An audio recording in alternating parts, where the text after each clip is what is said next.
오는 12일 김건희 여사의 구속심사가 예정된 가운데 특검이 20여 쪽 분량의 청구서를 제출한 걸로 파악됐습니다.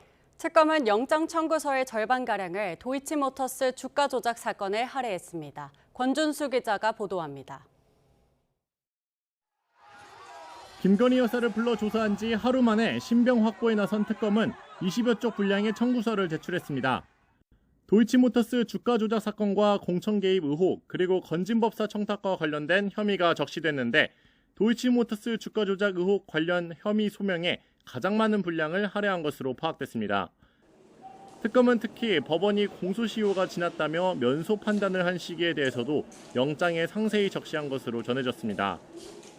앞서 내란 특검이 윤석열 전 대통령에 대해 청구한 구속영장은 66쪽, 공수처가 윤 전 대통령을 첫 구속할 당시 제출한 구속영장 청구서는 150여 쪽 가량입니다. 이와 비교하면 20여 쪽 분량은 비교적 짧다는 평도 나오는데 이 역시 특검의 전략이란 해석도 있습니다. 앞서 내란 특검의 구속영장이 공개되면서 수사 유출 논란이 있었던 사실을 의식했을 수 있고 핵심만 담아낸 자신감의 표현일 수 있다는 겁니다. 특검은 오는 12일 심사에서 증거인멸 우려를 위주로 한 수백 쪽 의견서나 PPT를 동원해 최대 승부처를 위한 총력전을 펼칠 전망으로 영장에 포함하지 않은 핵심 피의 사실을 신문 과정에서 깜짝 공개할 가능성도 거론됩니다. YTN 권유수입니다. 민중기 특별검사팀이 김건희 여사의 도이치모터스 주가 조작과 관련한 부당이익이 8억 1천만 원에 이른다고 특정한 걸로 파악됐습니다. 특검은 서울중앙지방법원에 낸 구속영장 청구서에 김 여사가 권오수 전 도이치모터스 회장 등과 공모해 2010년부터 2011년 12월까지 주가 조작 행위에 참여해 이 같은 이익을 얻었다고 기재했습니다. 이어 김 여사가 통정거래나 고가 매수, 물량 소진, 허수 매수와 시종가 관여 주문 등 모두 3,700여 차례의 이상 매매 주문을 통해 주가 조작에 가담했다고 평가했습니다.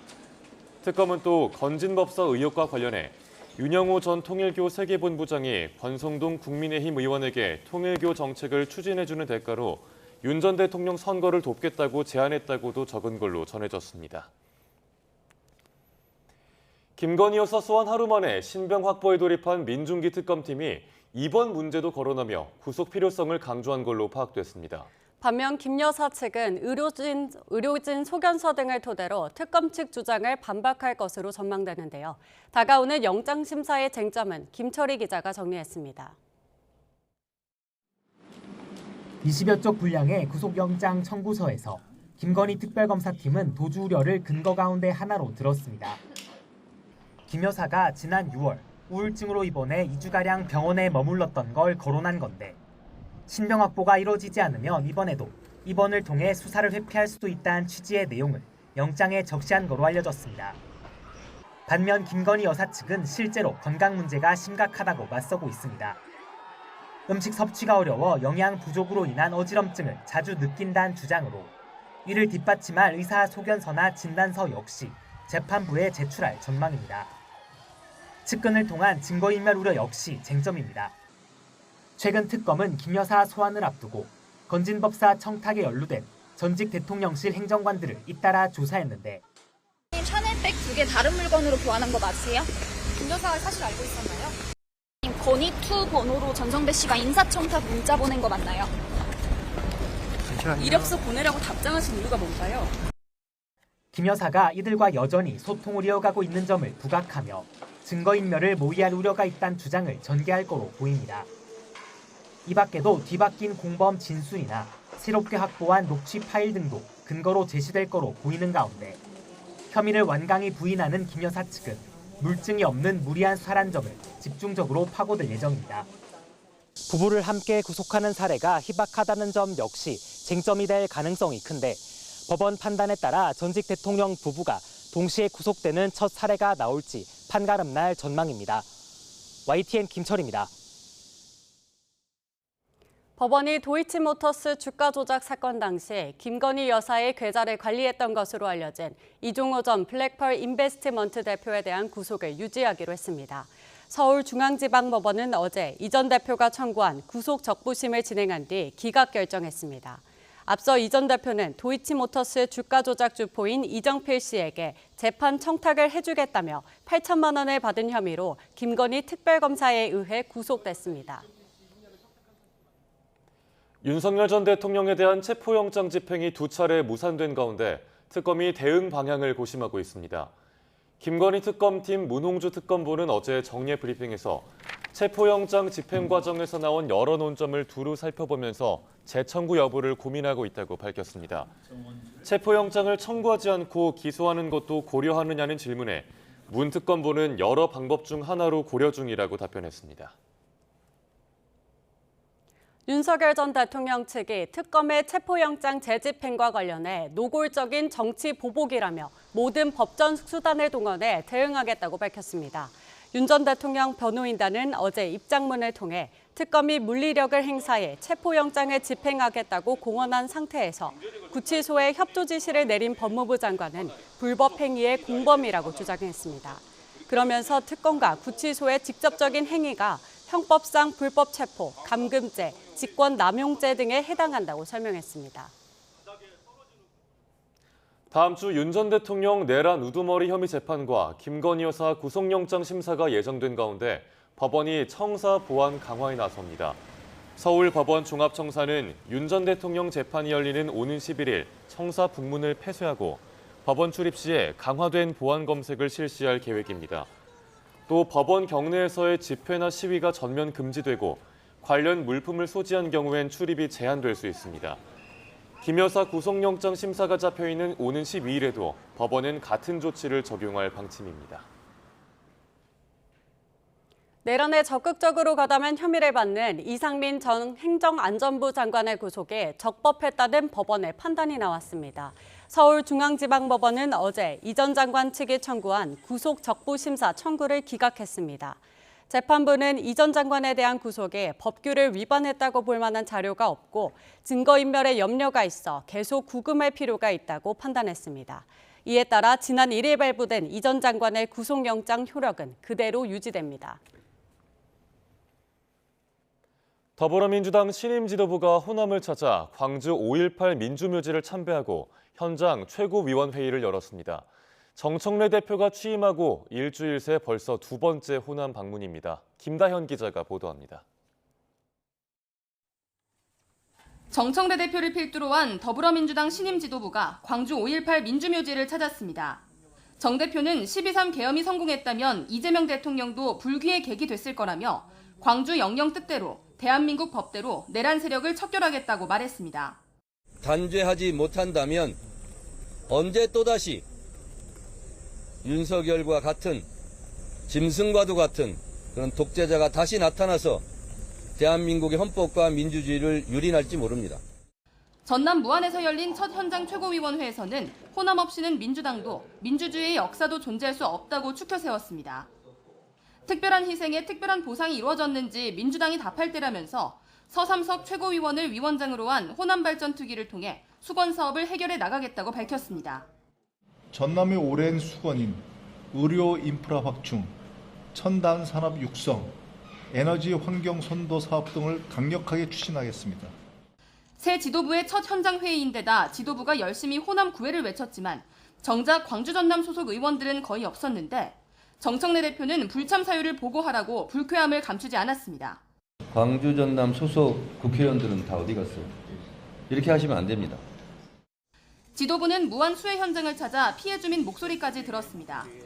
다만 4시간 호남 일정 가운데 간담회는 30분에 그쳐 피해 주민 사이에서 요식행위라는 볼멘 소리도 나왔습니다. 문신이 많은 것도 우리가 실기하고 틀리잖아요. 실제 우리가 지금 당한 사람이고. 그럼 어느 정도로 이야기를 듣고 가셔야죠. 정청래 대표가 민주당 수장으로 선출된 이후 호남을 찾은 건 이번이 2번째인데 일각에서 흘러나오는 호남 홀대론을 불식시키기 위한 행보로 풀이됩니다. YTN 김다현입니다. 더불어민주당 정청래 대표가 전 당원 1인 1표 시대를 열겠다는 의지를 거듭 밝혔습니다. 정 대표는 어제 당원과의 대화 행사에 참석해 헌법의 평등선거는 1인 1표로 두고 있는데 당원과 당규에서 대의원에게 17표를 주는 건 위헌이라고 말했습니다. 이어 전 당원 1인 1표와 관련해 공개 토론을 하고 의원총회도 생중계를 하겠다며 민주정당에서 헌법에 반하는 일은 빨리 고치는 게 좋다고 덧붙였습니다. 정 대표는 또 11월 말이나 12월 초쯤 당원 5만 명에서 7만 명이 모이는 당원 콘서트를 열겠다고도 강조했습니다. 이런 가운데 국민의힘은 전당대회 첫 합동연설회를 대구에서 열었습니다. 윤석열 전 대통령을 껴안자 단절하자 난타전이 벌어진 가운데 논란의 전환길 씨도 현장을 찾았습니다. 박희재 기자가 보도합니다. 국민의힘 전당대회 첫 합동연설회는 보수 텃밭 대구에서 포문을 열었습니다. 국민의힘 미래로! 탄핵 반대파와 찬성파로 둘씩 나뉜 당권 주자들은 윤석열 전 대통령을 매개로 당심을 저격했습니다. 장동혁 후보는 이재명 정부와 싸우지 않고 윤석열 탓만 하는 세력이 있다며 그런 분열을 막아 대정부 투쟁에 앞장서겠다고 말했습니다. 탄핵을 반대했던 당원들을 향해서 그보다 혁신의 대상이다 큰 소리 치고 있다는 것입니다.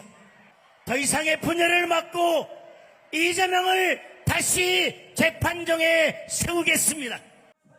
반면 찬탄 주자 친한계 육선 조경태 후보는 10%대 지지율 늪에서 벗어나지 못한 당을 꼬집으며 윤 전 대통령과 절연하자고 강조했고, 안철수 후보는 국민의힘은 계엄과 탄핵 같은 극단적 내용만 연상된다며 보수 정당의 품격을 찾자고 호소했습니다.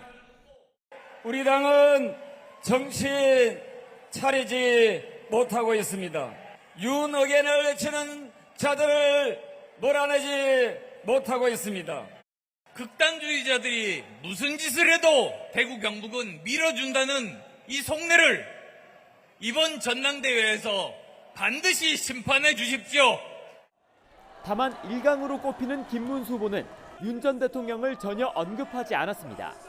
대정부 공세에 화력을 집중했는데 특히 민주당의 정당 해산 공세에도 이렇게 되받아쳤습니다. 민주당을 해산해야 될 것인지 국민의힘을 해산해야 될 것인지 이재명 대통령에게 공개 끝장 토론할 것을 제안합니다. 현장에는 아스팔트 극우의 상징 전환길 씨도 자리했는데 연설 중에 물병 던지기와 몸싸움, 야유가 난무하는 등 내분 양상이 고스란히 드러났습니다.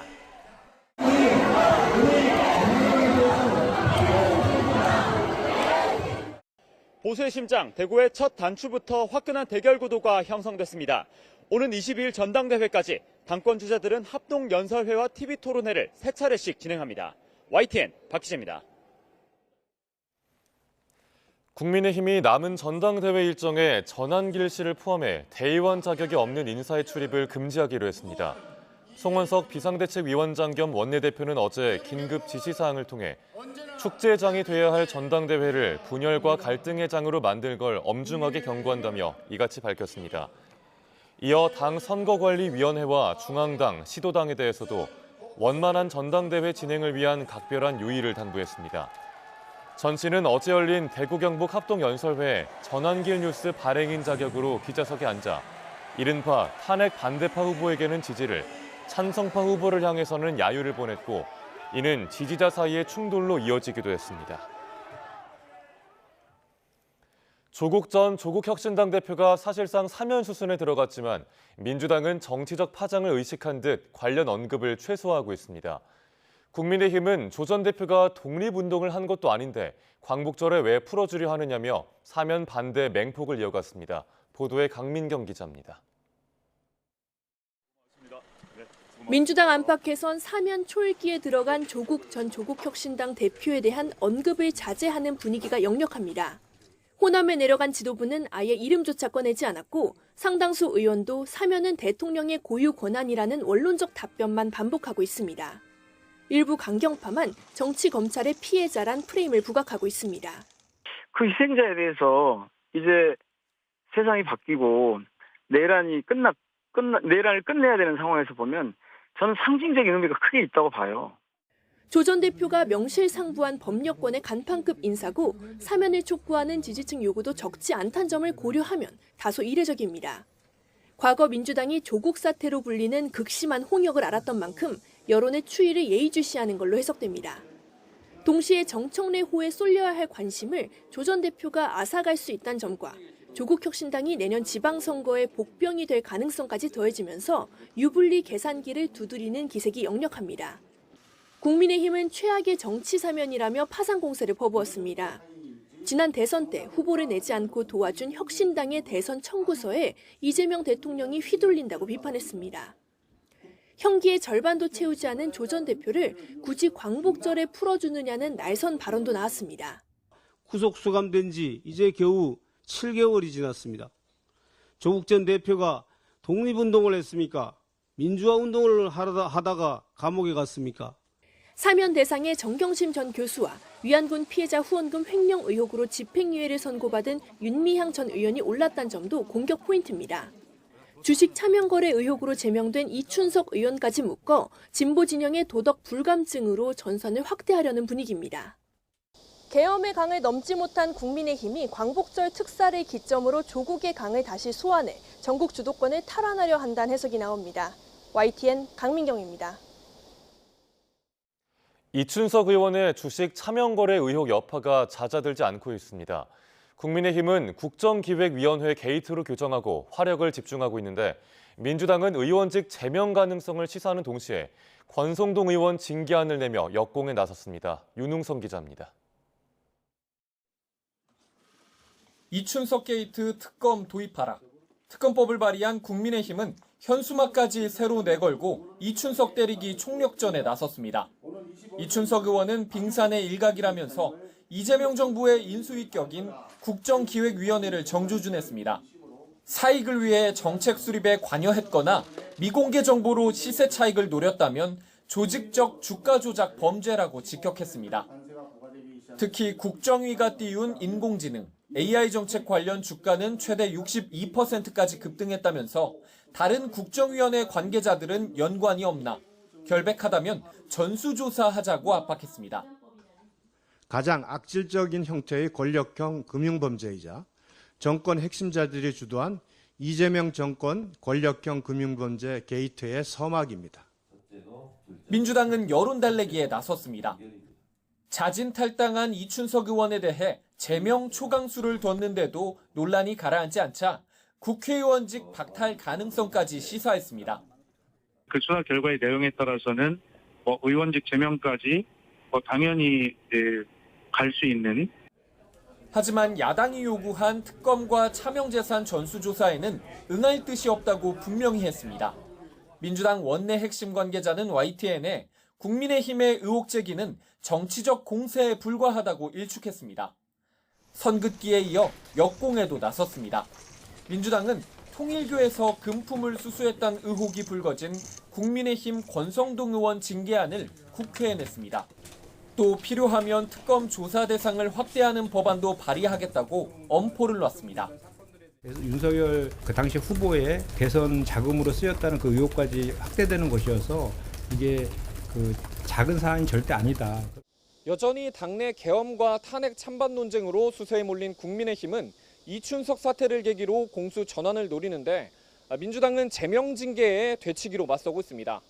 결국 경찰 수사와 여론 향배가 변곡점이 될 것으로 보입니다. YTN 윤홍성입니다. 금괴를 미국에 수출했던 스위스에 트럼프 행정부가 39%의 상호 관세를 부과하자 관세 부과 대상에 금괴까지 포함됐고 국제 금값이 급등했습니다. 스위스 항공업계는 미국 수출을 포기했고 인도는 미국산 무기 도입을 유보하기로 했습니다. 뉴욕 연결해 자세한 소식 알아보겠습니다. 이승현 특파원, 스위스에 대한 39% 관세 불똥이 국제 금값으로 튀었다고요. 네, 그렇습니다. 세계 최대의 금 정제 국가가 바로 스위스인데요. 지난해 7월부터 올해 6월까지 12개월 동안 미국에 무려 615억 달러어치의 금을 수출했습니다.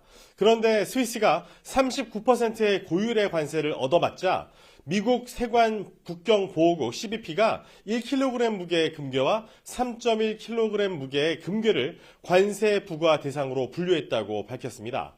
1kg 무게의 금괴는 세계 최대의 금 선물 시장인 미국 뉴욕 상품거래소에서 가장 널리 거래되는 형태로 스위스가 미국으로 수출하는 주요 상품 가운데 하나입니다.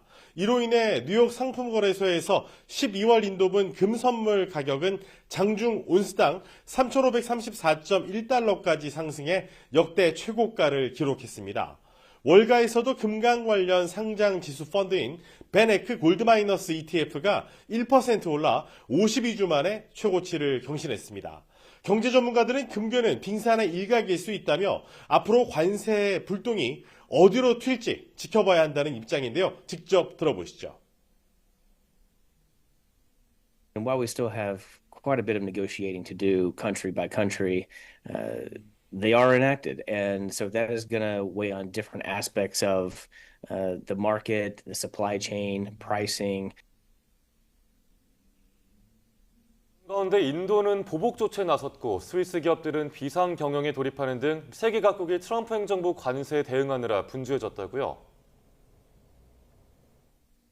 네, 그렇습니다. 인도는 세계 2위의 무기 수입국입니다. 이 트럼프 미국 행정부의 50%의 고율 관세가 현실화하자 이 미국산 무기, 항공기 도입 절차를 일시 중단하면서 즉시 반격에 나섰습니다. 5조 원 규모의 보잉 P-8, 이 대잠 초계기 6대와 관련 지원 시스템, 스트라이커 장갑차, 제블린 대전차 미사일은 지난 2월 미국 인도 정상회담의 성과물이기도 했습니다. 50% 관세가 발표된 이후 인도의 제조업체들의 미국 고객사들로부터 주문 취소나 생산 거점 해외 이전 요청이 쏟아지면서 이렇게 후속 조치에 나선 것으로 보입니다. 인도는 미국이 관세와 관련해서 명확한 입장을 제시해야 미국산 무기 도입 협상을 재개할 수 있다는 입장인 것으로 알려졌습니다. 선진국 중에 가장 높은 관세율을 적용받은 스위스의 항공기 제작업체 필라투스가 이 대미 수출을 중단하는 등 스위스 기업들은 이제 비상 경영에 돌입했습니다. 스위스 정부는 경제 위기 상황에서 고용을 유지하기 위해 임금을 기업 대신 지급하는 단축 근로 보상 제도 신청 기간을 현재 최장 18개월에서 24개월로 늘리기로 했습니다. 스위스 정책본에선 미국 테크 기업에 디지털세를 부과하고 미국산 F-35 전투기 구매 계획도 철회하라는 요구가 나오기도 했습니다. 반면 한국의 반도체와 자동차, 조선, 철강, 제약 기업들은 미국 현지 생산 준비에 속도를 내고 있습니다. 트럼프 행정부가 한국과 함께 이 조선업 재건을 추진하는 가운데 미 의회에서는 동맹국을 해운 관련 일부 규제에서 예외로 두는 법안이 발의됨에 따라 한국 조선업계는 면세 혜택을 받게 될 전망입니다. 지금까지 뉴욕에서 YTN 이승윤입니다. 상호 관세를 발동한 미국이 대통령령에 일본과의 관세 합의 내용을 빠뜨려 논란이 일고 있습니다. 일본 정부는 미국이 다시 합의 내용을 반영해 대통령령 등을 수정하기로 했다고 전했지만 시기를 놓고 불씨는 여전히 남아 있습니다. 도쿄에서 김세호 특파원의 보도입니다. 미국이 대통령령과 미 연방 관보의 미일 간 관세 합의 내용을 빠뜨리면서 상호 관세 15%를 종전 관세에 얹어내야 할 처지가 된 일본은 큰 충격에 빠졌습니다. 미국을 방문한 아카자와 료세의 경제 재생상은 미 측이 미국 내 사무처리 과정의 실수였다며 합의에 맞게 대통령령을 적기에 수정하기로 했다고 밝혔습니다. 米側から今後適時に大統領令を修正する措置を取ること、日米間の合意の内容を上回る部分について7日に遡って払い戻すこととしたい、すなわち訴求庫を有するとの説明がございました。 또 자동차 관세를 낮추는 대통령령이 나올 것도 확인했다고 말했습니다. 하지만 미 측이 적기, 즉 적절한 시기에 대통령령을 수정하겠다는 표현을 놓고 논란이 여전히 가라앉지 않고 있습니다. 일본 야당은 미일 관세 합의 전망이 여전히 불투명하다고 비판하고 있습니다. 可及的速やかに申し上げます。適時にと申し上げておりますと、いつ修正されるかも分かりません。先行き透明感を払拭できない状況だというふうに思います。 이외에도 미일 양국은 관세 합의 이후에도 서로의 말이 다른 모습을 계속 보여왔습니다. 관세 인하 조건으로 일본이 제시한 5,500억 달러 투자액에 트럼프는 미국이 마음껏 투자할 수 있는 돈이라고 강조한 반면 일본은 일본의 경제와 기업에 이익이 없으면 협력할 수 없다고 맞받았습니다. 미국 측이 대통령령에서 실수로 관세 합의 내용을 빠뜨렸다고 하지만 세계 최대 대미 투자국인 일본을 상대로 단순한 실수를 했는지에 대한 의구심은 여전히 큽니다. 도쿄에서 YTN 김세호입니다. 정부가 미국의 거센 요구에도 관세 협상에서 쌀과 소고기 시장 방어에 성공했지만 일부 미국산 과체류 검역 절차에 변화가 생길 가능성이 제기되고 있습니다. 특히 미국산 사과와 감자 등의 쟁점으로 떠오를 수 있다는 관측도 나옵니다. 오동건 기자가 보도합니다. 미국과의 협상 과정에서 쌀과 소고기를 지켜낸 정부. 하지만 그 외 농산물에 대한 미국의 압박이 거세질 가능성이 나오고 있습니다. 특히 사과와 감자 등의 과일과 채소가 쟁점으로 떠오를 수 있습니다. 현재 과체류 수입은 반드시 수입위원 분석 절차 8단계를 통과해야만 합니다. 미국산의 경우 현재 2단계 사과, 3단계의 배, 6단계는 감자가 절차를 밟고 있습니다. 특히 사과는 미국이 지난 93년에 수입을 요청한 이후 2단계에서 30년 넘게 머물고 있습니다. 이 절차는 세계무역기구의 위생 관련 협정에 따라 WTO 가입국 모두에 적용돼 단계를 축소하거나 건너뛸 수는 없습니다. 지금 검역 단계는 이제 농림부 주관으로 해서 8단계를 하고 있는데 그거는 우리가 지금 유지를 해야 됩니다.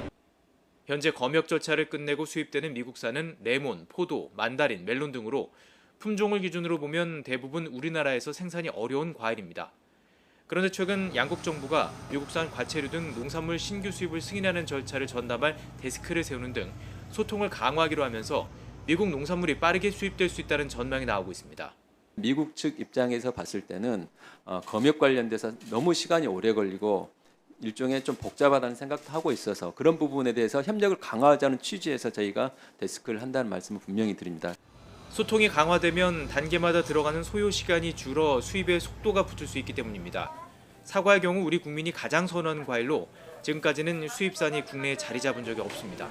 하지만 미국산 사과는 가격과 다양한 품종에서 경쟁력을 갖춘 것으로 알려졌습니다. 미국산 사과가 수입된다면 가격이 워낙 저렴하기 때문에 농민들의 반발이 있을 수 있다. 그러나 대한민국 국민들은 좀 저렴한 가격의 사과를 먹을 수 있는 또한 장점도 있다.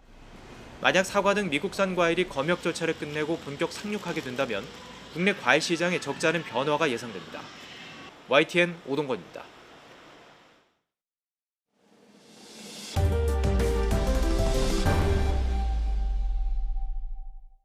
주말인 오늘은 말복입니다. 보통 이 시기가 지나면 우리나라를 뒤덮었던 뜨거운 고기압이 수축하고 극한 더위의 기세가 조금씩 약해지는데요. 올여름은 다시 정체전선이 형성돼서 주말부터 마치 장마철 같은 집중호우가 쏟아질 걸로 예보됐습니다. 정혜윤 기자의 보도입니다. 절기 입추가 지나고 삼복더위의 마지막 말복으로 접어들며 극한 더위의 기세가 한풀 꺾였습니다. 40도에 육박했던 한낮 기온은 30도 안팎까지 내려갔고 밤사이 지속했던 열대야도 잠시 주춤하고 있습니다. 우리나라를 뒤덮었던 뜨거운 성질의 고기압이 약화하고 북쪽에서 차고 건조한 공기가 남하하고 있기 때문입니다. 이런 날씨는 주말 이후에도 계속될 것으로 보입니다. 다만 성질이 다른 두 기단이 만나면서 남부지방으로는 마치 장마철처럼 일시적으로 정체전선이 만들어질 것으로 보입니다. 기간이 길진 않지만 정체전선이 남쪽에서 북쪽으로 이동하며 일주일가량 전국에 지속적인 영향을 줄 수 있습니다. 특히 여름이 끝나는 시기에 찾아오는 2차 장마가 다소 일찍 찾아온 걸로 볼 수 있는데 가을 시작 전후로 또 한 차례 나타날 수 있다는 전망이 나옵니다. 보통 덥고 습한 북태평양 고기압이 수축을 하고 북쪽에 찬 공기가 남하면서 8월 하순에서 9월 초에 이런 2차 장마가 종종 나타납니다. 근데 올해는 조금 일찍 이 시기가 찾아온 것 같습니다. 비의 형태가 장마철처럼 정체전선을 만들면서 지속적으로 내리기 때문에 국지성 호우 위험이 커지는 시기입니다. 이번 비는 주말 새벽 제주도와 전남 해안부터 시작해 낮 동안 남부 내륙으로 확산하겠고 오후부터 강해지겠습니다. 일요일 오후 늦게까지 이어지면서 남해안에 최고 200mm의 비가 집중되겠고 부산과 울산, 광주 등 남부 내륙에 150mm 이상이 쏟아지는 등 남부지방을 중심으로 많은 비가 내릴 것으로 예상됩니다. 기상청은 남부지방으로 돌풍과 벼락을 동반한 시간당 30에서 70mm의 매우 강하고 많은 비가 내리겠다며 범람과 침수, 낙뢰 사고 등에 철저히 대비해달라고 당부했습니다. 정체전선이 북상하면서 주말 동안 남부지방과 서쪽 지역을 중심으로 비가 내리겠고 특히 남해안 등 남쪽 지역으로는 200mm 이상의 많은 비가 내리겠으니 주의 바랍니다. 정체전선은 월요일 이후 점차 북상해 화요일부터 목요일 사이에는 중부지방에 국지성 호우를 쏟아낼 것으로 우려됩니다. YTN 정혜윤입니다. 한 보험사가 최근 3년간 차량 운행 중에 침수 피해 사고를 조사했더니 시야가 어두운 야간에 60%가 발생한 걸로 나타났습니다. 침수 피해의 90%는 승용차였고 세단이 SUV보다 4배 더 취약했는데요. 그 이유를 살펴봤더니 물이 들어가면 바로 차량이 멈추게 되는 엔진의 공기 흡입구가 세단이 더 낮았기 때문이었습니다. 류환웅 기자가 취재했습니다. 도로 위에 물이 가득하지만 반대편 차량이 움직이는 것을 보고 계속 가다가 결국 침수를 당해 차량이 멈춥니다. 같은 방향 다른 차선 차량이 전진하는 것을 보고 따라가다가 도로의 높낮이가 다르다 보니 그만 침수를 당하고 맙니다. 한 보험사가 최근 3년간 차량 운행 중 침수 사고 4,232건을 조사했더니 60%가 시야가 어두운 야간에 발생했고 90%가 승용차였습니다. 승용차 중에선 세단이 72.5%로 SUV의 17.4%보다 4배 더 많았습니다. 세단의 경우 엔진 흡입구가 SUV보다 평균 28cm 더 낮기 때문에 주행 중 침수 피해에 더 취약합니다. 이 보험사 조사 결과 세단의 엔진 흡입구 높이는 SUV보다 평균 28cm 더 낮았고 세단 중에선 외산차가 평균 6.8cm가량 더 낮았는데 주행 안전성을 고려해 엔진 흡입구 높이를 낮추다 보니 침수 피해엔 더 취약했습니다. 물론 SUV라고 해도 바퀴 높이 절반 이상 물에 차면 위험할 수 있습니다. 폭우 예보가 있다면 가급적 운전을 지양하고 피치 못할 경우 저지대는 피하고 물 웅덩이를 만나면 저속으로 한 번에 통과해야 합니다. 가만히 고요한 물 웅덩이를 지날 때 빠르게 차가 지나간다고 한다면은 그 충격에 의해서 물 수위가 높낮이가 일시적으로 높아질 수밖에 없는 상황인 거죠. 그 일시적으로라도 물이 높이 차오르는 순간 결국에는 차에게 영향을 주기 때문에 피해 지역은 경기도가 40%로 가장 많았고 서울이 28%로 그 다음이었는데 저지대인 서초와 강남구가 각각 30% 이상을 차지했습니다. 한 건당 피해액은 평균 768만 원, 전체 피해액은 325억 원에 달했는데 태풍이나 폭우 예보가 있다면 될 수 있는 대로 운전대를 놓는 게 좋습니다. YTN 유환홍입니다. 어제 저녁 서울 반포대교 근처 한강에 떠있던 개인 요트에서 큰 폭발음과 함께 불이 났습니다. 당시 요트에 타고 있던 6명은 다른 배로 대피해 크게 다친 사람은 없었습니다. 손효정 기자입니다. 흥겨운 음악과 함께 도심을 배경으로 한강을 유람하던 요트. 갑자기 배 뒤편에서 불길이 치솟더니 순식간에 걷잡을 수 없이 번집니다. 당황한 승객들이 요트 위 물건을 강으로 던지며 대피를 준비합니다. 살려달래. 곧이어 시뻘건 화염이 요트를 완전히 집어삼켰고 소방대의 물줄기에도 좀처럼 꺼지지 않습니다. 어젯밤 8시 40분쯤 서울 반포대교 근처 한강을 지나던 개인 요트에서 불이 났습니다. 금요일 저녁 한강공원으로 나들이를 나온 시민들이 화재를 목격하면서 관련 신고와 제보가 빗발쳤습니다. 갑자기 펑 소리가 나더니 소리가 되게 크게 났어요. 그래서 검은 연기도 계속 나고 불이 전반적으로 붙더니 배 전체적으로 불길에 휩싸여가지고 당시 요트엔 주인 40대 남성과 지인 등 모두 6명이 타고 있었습니다. 이들은 화재 직후 물에 뛰어들었다가 근처를 지나던 다른 요트에 구조됐습니다. 이 과정에서 일부 탑승객이 타박상 등 부상을 입고 병원으로 옮겨졌지만 모두 생명에는 지장이 없는 것으로 전해졌습니다. 폭발이 일어나면서 6명 전원 다 구명조끼를 입은 상태에서 한강에 뛰어드는 상태로 인근 지나던 그 민간 요트에 의해서 구조가 된 상태로 30분 넘는 진화 작업에도 요트는 모두 타버린 뒤 수면 아래로 가라앉았습니다. 소방당국은 폭발음이 들린 뒤 불이 시작됐다는 탑승객들의 진술을 토대로 정확한 화재 원인을 조사하고 있습니다. YTN 손효정입니다. 지난달 집안 일부가 무너졌던 서울 동대문구 임원동 골목에서 또다시 땅꺼짐이 발생했습니다. 정확한 원인도 밝혀지지 않은 가운데 보름 넘게 이재민 생활을 이어온 주민들의 막막함은 시간이 갈수록 더 커지고 있습니다. 배민영 기자가 보도합니다. 인도 한쪽이 기울어지듯 내려앉았습니다. 서울 동대문구 이문동의 한 골목에서 깊이 35cm의 땅 꺼짐이 발생했습니다. 바로 옆은 이문동 행정복합청사 공사 현장입니다. 지난달 23일 불과 보름 전 깊이 2.5m짜리 집안 치마로 인도가 무너지며 주변이 통제된 가운데 1m 정도 떨어진 곳에서 또다시 땅 꺼짐이 생긴 겁니다. 재차 땅 꺼짐이 발생한 직후 구청 등은 임시 복구 작업과 더불어 인근 건물의 안전 점검을 진행했습니다. 지난달 사고의 주변 호텔로 대피한 인근 주민 30여 명은 또 땅 꺼짐이 발생했다는 소식에 할 말을 잃었습니다. 다음 주면 집으로 돌아갈 수 있다는 통보를 받고 기뻐하던 것도 잠시, 난데없는 이재민 생활이 더 길어지게 생겼습니다. 불편한 게 많지. 아니 내 집에서 밥 해먹으면서 다 내 집에서 사는 게 낫지. 이거 지금 가스를 다 끝났다 하더니 우리 집은. 호텔 방 안에는 컵라면이며 약봉지, 강아지 사료까지 생활의 흔적이 곳곳에 가득합니다. 보름째 이어지는 불편한 생활도 더 이상 버티기 어려운데 땅 꺼짐이 또 생기는 건 아닌지 불안감도 큽니다. 불안하죠. 지금 우리 집 앞에도 꺼지게 생겼어요. 거기도. 밖에서 지금 저차에서 꿍 소리만 나도 좀 가슴이 두근두근해요. 아직 사고 원인이 뚜렷하지 않은 것도 문제입니다. 집중호우가 내린 지난번 땅 꺼짐 때는 수압이 올라가 지면이 약해졌다는 설명이 나왔지만 이번엔 가랑비조차 오지 않았습니다. 국토부와 서울시가 각각 사고조사위원회를 꾸려 원인 파악에 나선 가운데 조사를 마치기까지 2달은 더 걸릴 것으로 예상돼 주민들의 한숨은 깊어지고 있습니다. YTN 배민혁입니다. 포스코 ENC 감전 사고를 수사하는 경찰이 노동자의 장화 등 안전장비가 절연 기능이 있는지 확인하기 위해 국과수 감식을 의뢰했습니다.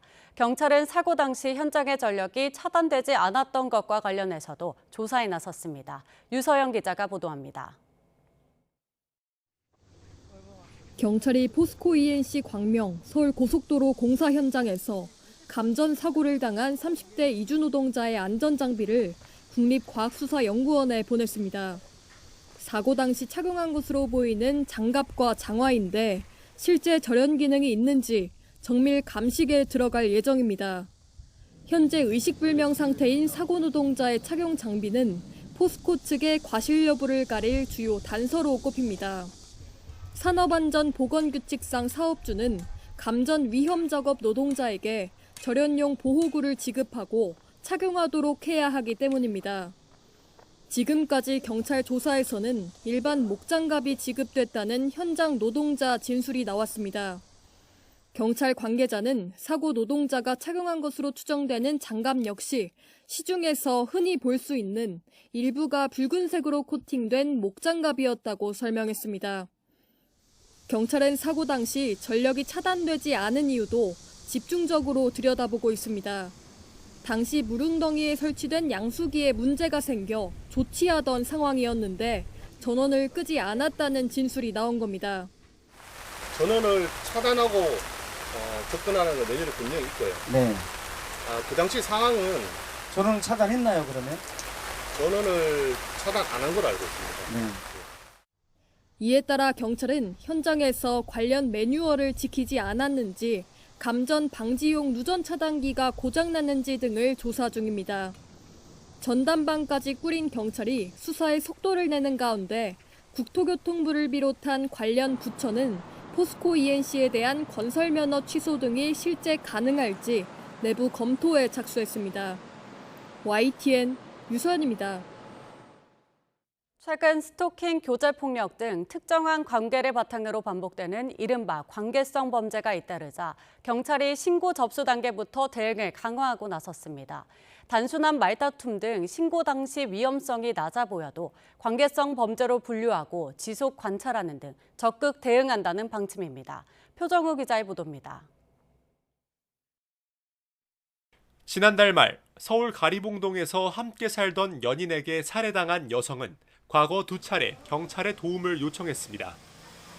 하지만 범행 닷새 전 112 신고 당시 경찰은 말다툼이 잘 해결됐다는 피해 여성의 말에 사건을 종결했습니다.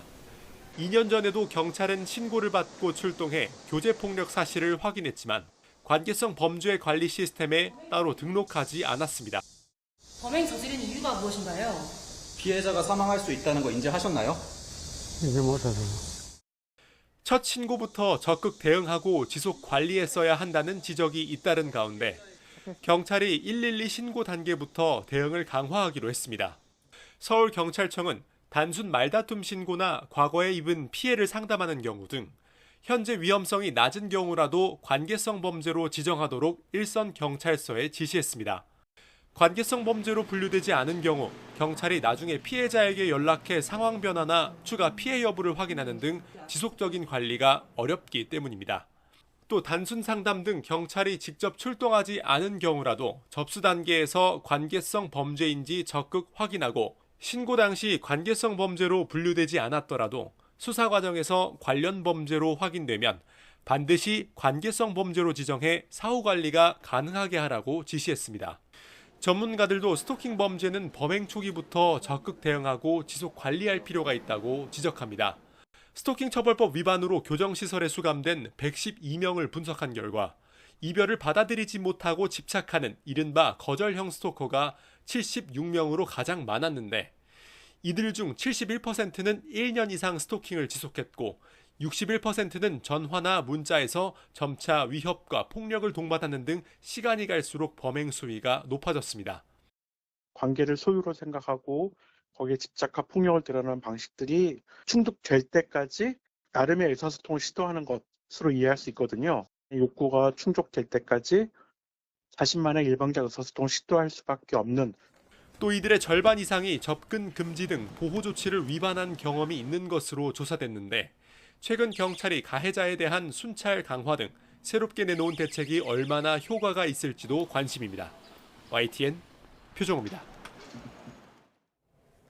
도널드 트럼프 미국 대통령과 블라디미르 푸틴 러시아 대통령 간의 정상회담이 다음 주 후반에 열릴 가능성이 있다고 러시아 타스 통신이 보도했습니다.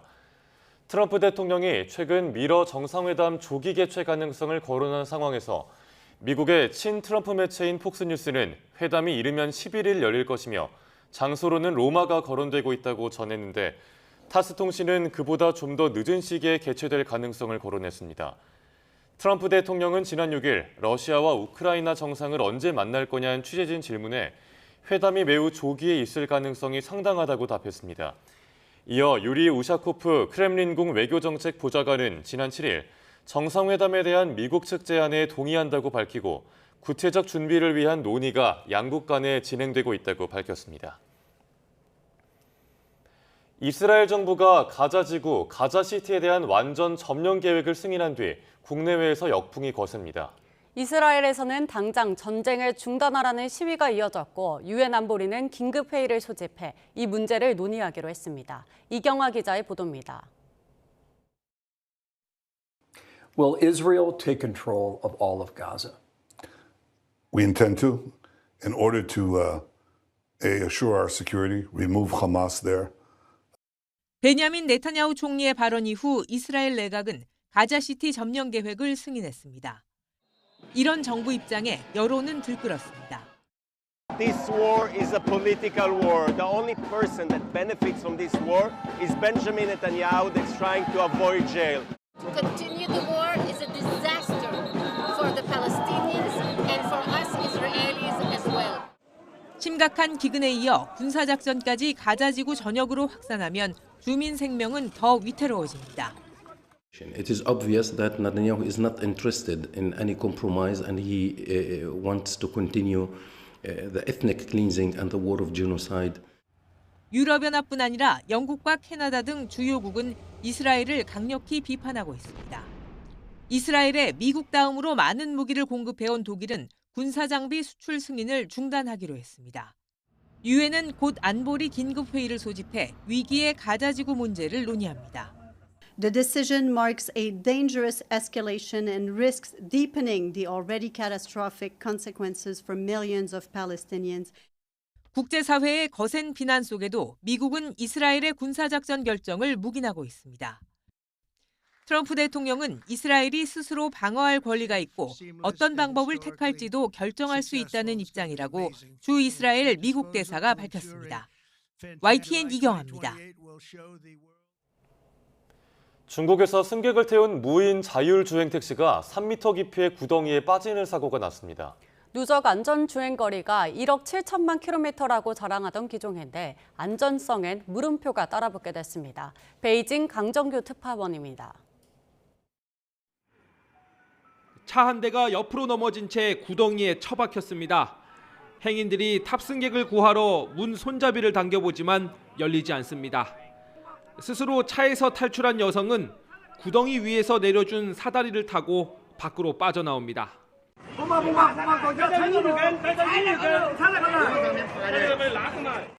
사고 차량은 중국의 IT 기업 바이두가 개발한 인공지능 무인 자율주행 택시 로보 콰이파오입니다. 지난 6일 저녁 충칭에서 승객을 태우고 달리다가 3m 깊이 구덩이에 빠진 겁니다. 지하 배관 공사 중이던 곳이라 경고판과 가림막이 설치돼 있었는데도 제대로 인식하지 못했습니다. 晚上大概7点钟有样子，那个萝卜快跑是无人驾驶那个，他肯定是自己开进去的噻，跟着就上来了的嘛，没得啥子受伤的，没啥子的。 로보 콰이파오는 중국 우한과 중동의 두바이 등 세계 15개 도시에서 1000대 넘게 운행 중입니다. 2021년 8월 공식 출시일에 누적 탑승 1100만 번, 누적 안전주행거리는 1억 7천만 킬로미터라고 주장합니다. 그러나 작년 7월 우한에서 오토바이를 탄 할머니를 친 적이 있었고 버스와 부딪히거나 로보택시끼리 접촉사고를 내기도 했습니다. 운행 중 갑자기 길을 막고 멈춰선 장면도 여러 번 목격돼 바보택시란 놀림도 받았습니다. 바이두가 자랑하는 누적 안전주행거리의 기준이 무엇인지 의문이 제기되고 있습니다. 베이징에서 YTN 강정규입니다.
Majářkem krmíme, aby jsme vlastně eliminovali to vtištění na člověka a abychom vlastně se snažili o co nejpřirozenější způsob odchovu, když nebylo mládě přijato i vlastními rodiči.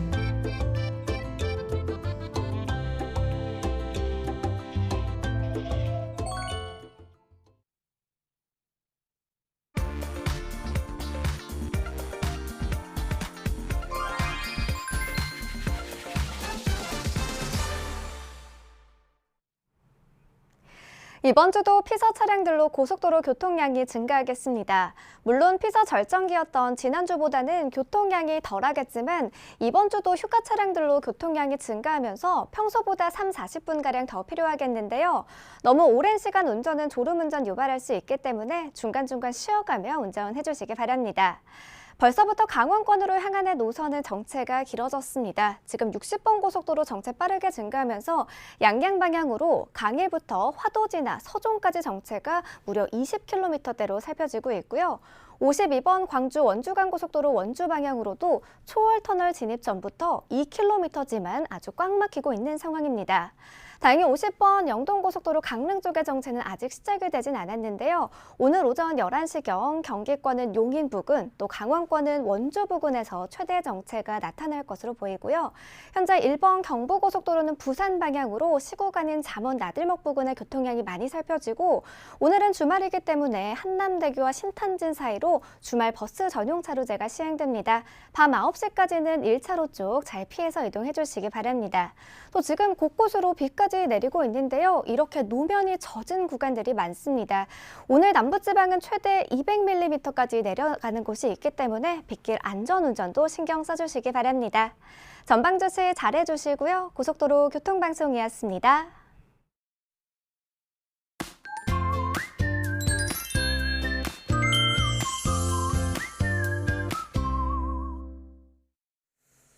말복인 오늘 더위 대신 비가 옵니다. 남부지방을 중심으로 많은 비가 오겠는데요. 시간당 최고 70mm의 극한 호우가 예상됩니다. 현재 수도권과 충청 또 경북을 중심으로 빗방울이 떨어지고 있습니다. 오후에는 대부분 지방에 비가 확대하겠는데요.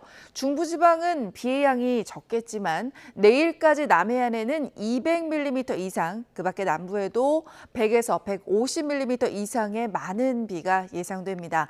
중부지방의 비는 오늘 밤엔 그치겠지만 충청과 남부지방은 내일도 비가 이어질 것으로 보입니다. 현재 기온 살펴보겠습니다. 현재 서울이 25도, 안동 22.9도로 대부분 지방에서 열대야는 쉬어가고 있습니다. 낮 기온 살펴보면 서울이 29도, 청주도 29도, 대구는 30도로 예상되고 있습니다. 다음 주 화요일과 수요일에는 전국적으로 비가 내릴 전망입니다. 날씨였습니다.